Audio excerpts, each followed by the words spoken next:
a few things we want to bring your attention to, things that are larger than this Sunday morning worship space, ways that we are on mission together.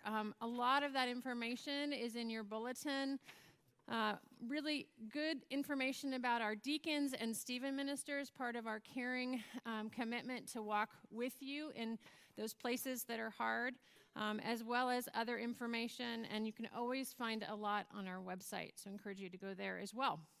Just a couple of things. First, if you have been coming to SPC for a little bit of a time or a long bit of time, and you really want to kind of check in about what is our vision, what are our values, what are the things that drive us, would love for you to join us after worship next Sunday.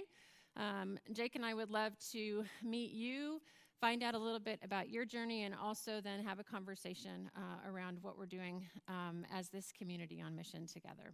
You can register for that on our website under events. Second, you can imagine how ridiculous it would have been for the U.S. to put Artemis II on the launch pad without any fuel in it to get it off the ground. Too often as a church, we are doing just that, operating out of our own resources and strength.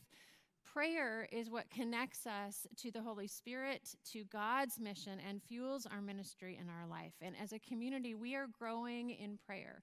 We have our Nonstop Day of Prayer coming up this Wednesday. It's full except for one slot. If you're a night owl and want to be here at 10 p.m., you can jump in that slot. The prayer room, however, is open all week. So if you can't if that slot doesn't work for you, we would still love for you to make a time to come and spend some time in prayer. Connects us to one another, and we get to learn more about what prayer is for us.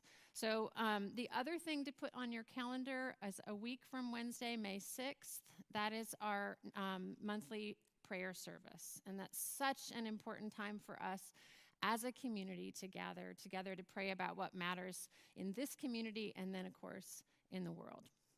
So the last thing I want to mention is our transformation goal. We've talked about this, how the question that Dallas Willard posed that every church needs to answer. How are we intentionally forming apprentices of Jesus? What is our plan for making disciples? So, as we've said, we do have a plan. It's our transformation goal, this huge Holy Spirit-sized goal that over the next 10 years, we want to see 900 people in this community meeting weekly in these transformational cohorts that we're calling growth groups, co-led by trained leaders that are going to launch in the fall of 2027. And I want to walk us back just for a minute about the process as we developed that goal. And the growth group team began working on the pathway to reach that really big goal. As we began to pray and research, we had two things in mind. First, research continued to tell us time and again that leadership is critical in a growth group. 60% of the success of a growth group experience is about having trained, supported leaders. So right away, we realized if we wanted our growth group experience to be transformational, then our leader training experience needed to be transformational.